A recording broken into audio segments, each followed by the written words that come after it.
What's up sa inyong lahat? Ako nga pala ang inyong Christian gamer na si Luz. At ngayon maglalaro tayo ng Terraria.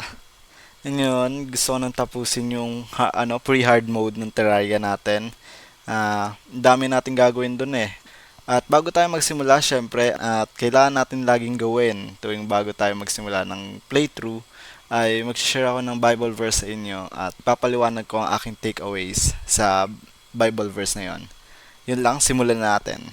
1 chapter 20 verse 27 to 29. Sinabi ni Jesus kay Tomas, "Tingnan mo ang mga kamay ko. Hipuin mo, pati na rin ang aking tagiliran. Huwag ka nang magduda, maniwala ka na." Sinabi ni Tomas sa kanya, "Panginoon ko at Diyos ko." Sinabi ni Jesus sa kanya, "Naniniwala ka na ba dahil nakita mo ako?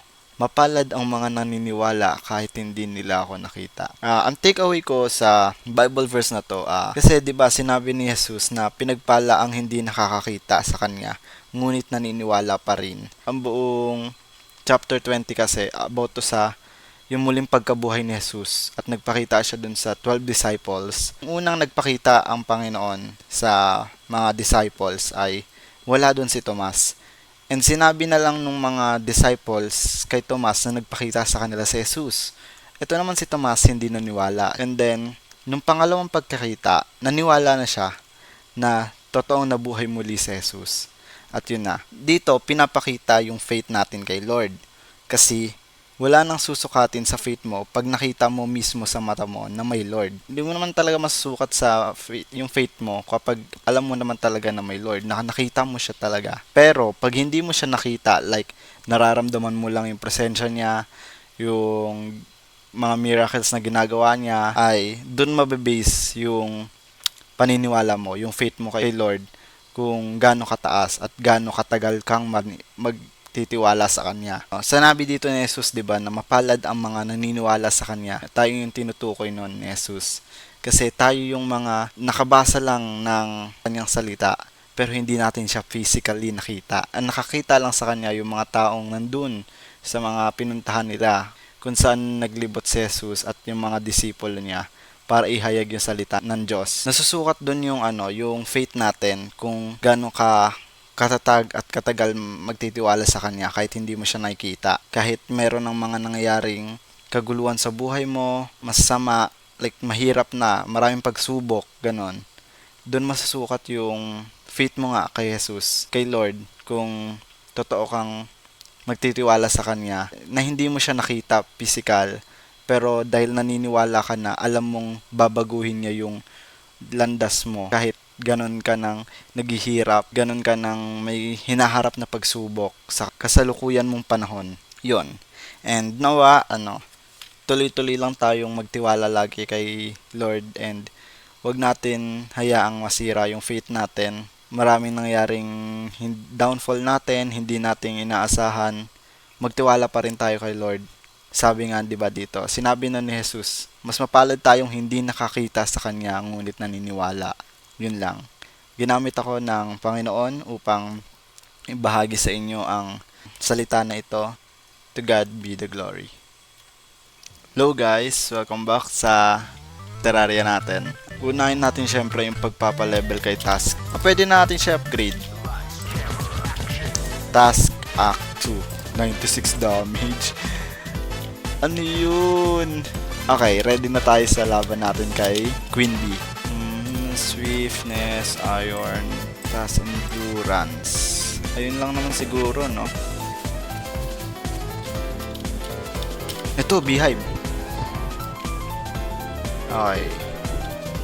Ganito ang plano natin. Ang kailangan natin ay campfire, which is dito ko ilalagay. Kasi abot naman yun sa baba, di ba? Chimimi! Okay, ang lakas na nga. Sabi na nga ba, ang lakas nga ito eh. Ispamin natin dito pag nakatayo na siya. Ayun o, ano yan? Sinaglit! Ano yun? Sinaglit ko lang siya. Easy win. Ayun, may trophy na tayo. kay Queen Bee. Ang next natin, Wall of Flesh na. Ang bilis nun, hindi ko talaga inaasahan.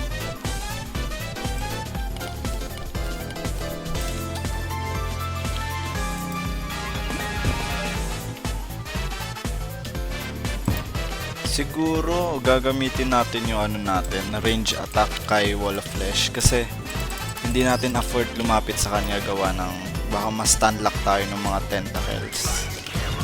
Tapos mamatay tayo. Baka ma-overconfident ako pag lumaban dun eh. Wala ba tayong pang summon sa kanya? Ang ganito na ang gawin natin.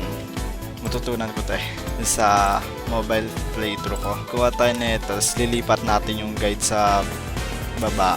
Then ihuhulog natin siya mismo sa lava. Yun na lang. Dito. Lilipat natin yung guide. Dito. Tapos lalayo tayo. Ayun na, 7:30 na. Mahulog ka na. Nice one. Goodbye. Ay, bakit dito ka nag-spawn?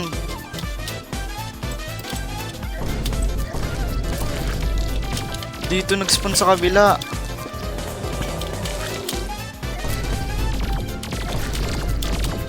Ba't dito ka nag-spawn? Sa kabila ka nag-spawn, tol.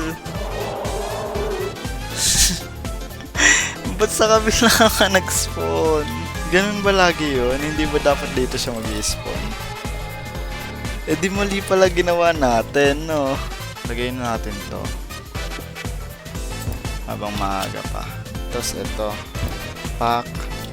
Uy, naluluglog po ako doon. Dat pala sinet ko na yung ano niya, yung nung guide kung saan siya nakatira dapat para kahit gabihin tayo sa kakayumitay. Tapos wala namang demon. Eh di dito na siya, nandyan na siya. Easy na lang yan, madali na yan, don't worry.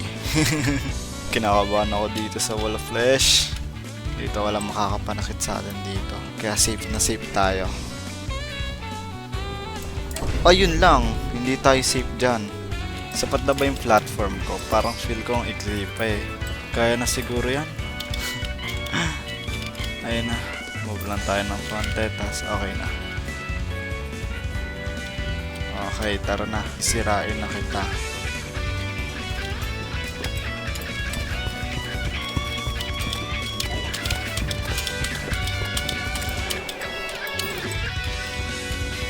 Okay, ito na.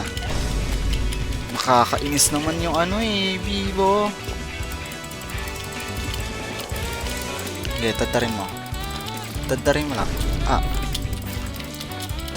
Tadarin mo lang. Bibo kasi yung slime eh, nakakainis eh. Sinunog pa ako.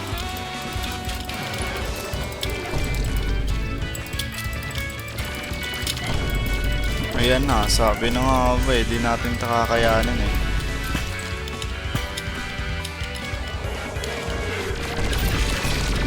Di ba ang hirap niya? Gets ko na kung paano gagawin ko sa kanya. Tatakbuhan ko lang siya ng tatakbuhan. Nagana yung ginagawa natin nung binabaril ko lang siya.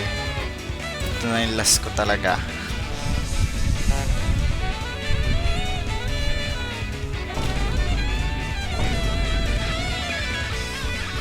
Hindi siya automatic oh. Naka-auto yung stand ko eh. Hindi, patay na nga lang natin to si slime na to. Sayang din, pera din to eh. Tagal naman yung king slime na yan. Hindi na ba lalabas yan? Ayun na. Ganito lang ginawa natin kay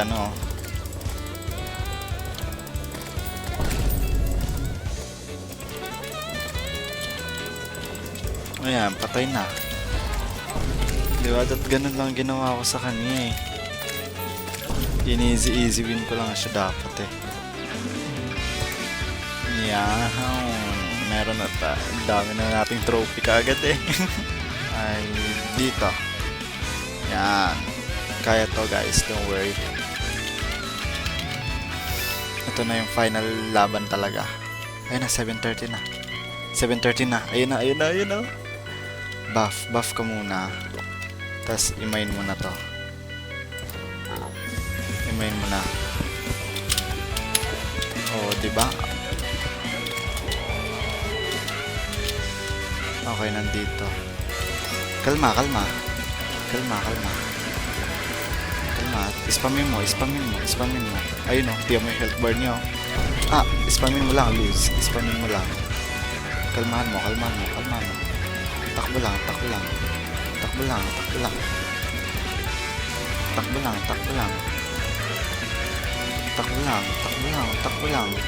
Lose. Takbo lang. Kaya mo yan. Okay, di natin alam kung saan tayo pupunta, pero sige lang.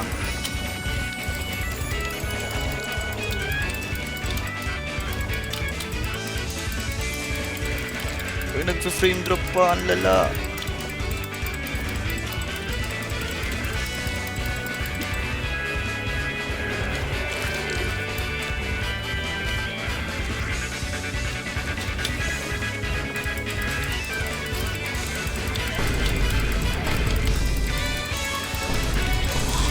Ay, ang lala, may humaharang sa akin.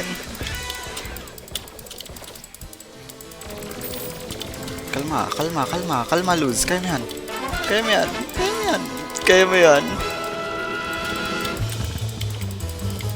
Hindi ka niya tinatamaan ng laser. Kalma. Hanggat wala pang kalaban, kalma. Mahaba pa yung platform.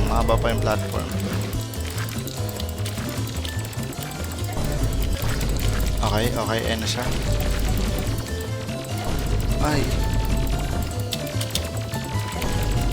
Ay, ayun lang. Adapit na, 146 na lang, oh. Ba't ang bagal kasi nating manakbo? Nauubusan na ng hope. Kahit anong gawin natin, ang lakas ng kalaban. Ganito ang plano. Matutulog tayo hanggang 7:30. Tas yun, ganun na, spamin lang natin. Tas takbo. Never look back. Dare-diretso ng takbo, baril lang ng baril. Yun o, ang dami pong space dito. Kalma lang, kaya yan. Sunod-sunod lang yan o, dito. Tsak. Babaril lang natin yan. Tas wala na tayong pakalam sa lahat. Ready na talaga ako. Hindi na ako talaga aalinlangan. Dadare-diretsuhin ko na talaga siya. Okay na. Bilis, magpakamatay ka na. Ang tagal na itong guide na to. Dito. Okay, spam. Tas takbo. Spam. Tas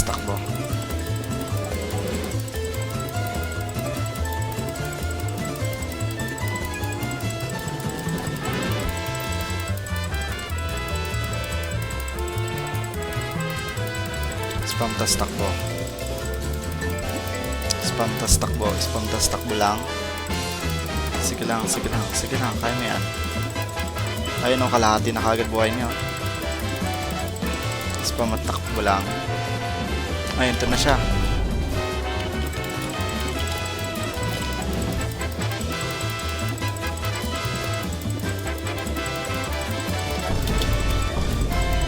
Okay lang. Heal ka agad. Para hindi ka na maano-anong heal.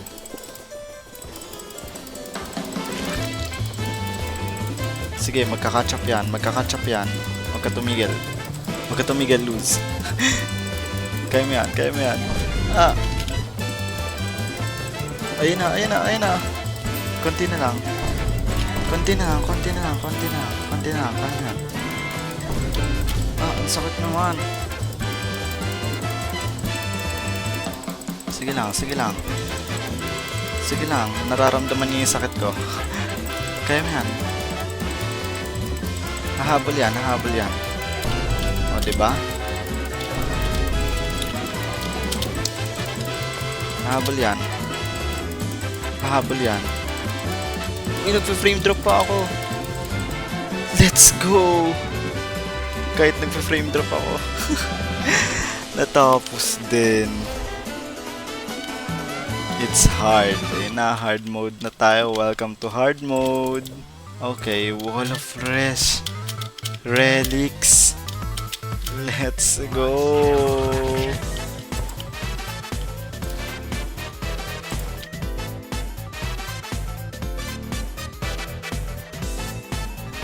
Ano yan? Masakit na yan? Hindi naman masakit yung plunder ko eh. Right click to create a frog. Okay. Frog.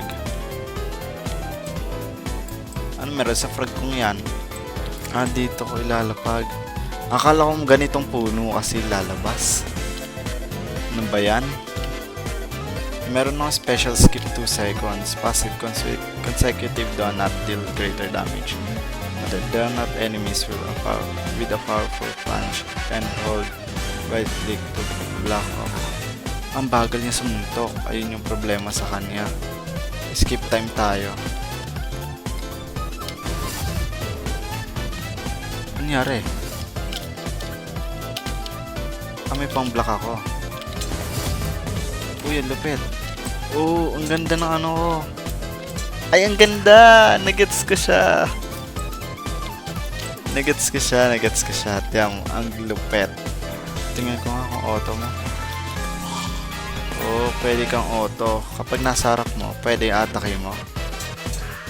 Nang-atake siya kahit sa harap. Uy, ang ganda nito, tol. Ang lupit na nagagawa ng ano niya. Special. Uy, ano to? Si Highway Star? Ay, nangahabol yan eh. Hayaan mo. Patay ang stun mo. Wala ka na, tol.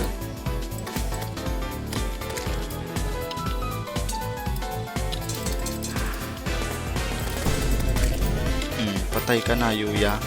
Ito malupit na gagawin ko. Watch. Gagamitin yung special ability niya na skip time. Wala. Mas malilito siya. Uy, nasan ka na? Parang hindi niya alam na nasa likod niya na ako. Uy, ganda. Tas 30 seconds nga lang cooldown. Pero meron ako isang skill pa na yung block. Yung iba block ko yung kalaban. Pero sige, okay na yun. Huwag to. Ito na lang. Diba? Ang ano niya? Ang reliable na ito. Sige, santuin mo pa. Souls of Fright tsaka Souls of Sight. Dalawang boss kailangan natin talunin para dito. So yun lang guys. Thank you so much for watching. At ang dami natin ginawa ngayong video ngayon. Itong tatlong trophy to dumagdag. Tas ang dami nating nalaman about sa stands. And yun, gamit ko nga ngayon yung King Crimson. And yun nga, next nating part na gagawin is sa next video natin, ang goal ko ay ma-upgrade sa tier 3 si King Crimson. Siguro tier 3 na, pwede na siguro yon. Tsaka si Tusk, kasi alam ko maganda rin yung kay Tusk eh. And yung armor, kung napapansin nyo, ang masyadong mababa pa yung defense natin. Papaltan ko tong armor na to eh. Papaltan ko siya ng puro lang sa siya stand crit chance eh. Hindi naman siya nagdadagdag ng damage sa stand. So, papaltan ko siya nung hard mode or na armor para tumaas yung defense natin. Mas kailangan talaga natin ng defense kesa sa kung etong crit chance na to na hindi naman mahalaga. Kasi meron naman tayong meron tayong accessory na isa eh, alam ko eh. Ito yun. Yung every 5th attack. So, yun lang guys. Sana nag-enjoy kayo sa video na to. And kung nagustuhan nyo, consider subscribing and like the video na rin. Para alam ko talaga natuwa kayo. And nawa meron din kayong takeaways dun sa sa Bible verse na shinare ko kanina. Kung meron man, paki-comment, gusto ko mabasa. Syempre, meron nga tayong iba't ibang revelation tungkol sa ganong Bible verse. Iba-ibang revelation yan sa kada tao. So, yun lang. Thank you so much, guys. Stay safe kayo palagi at lagi niyo tatandaan, to God be the glory.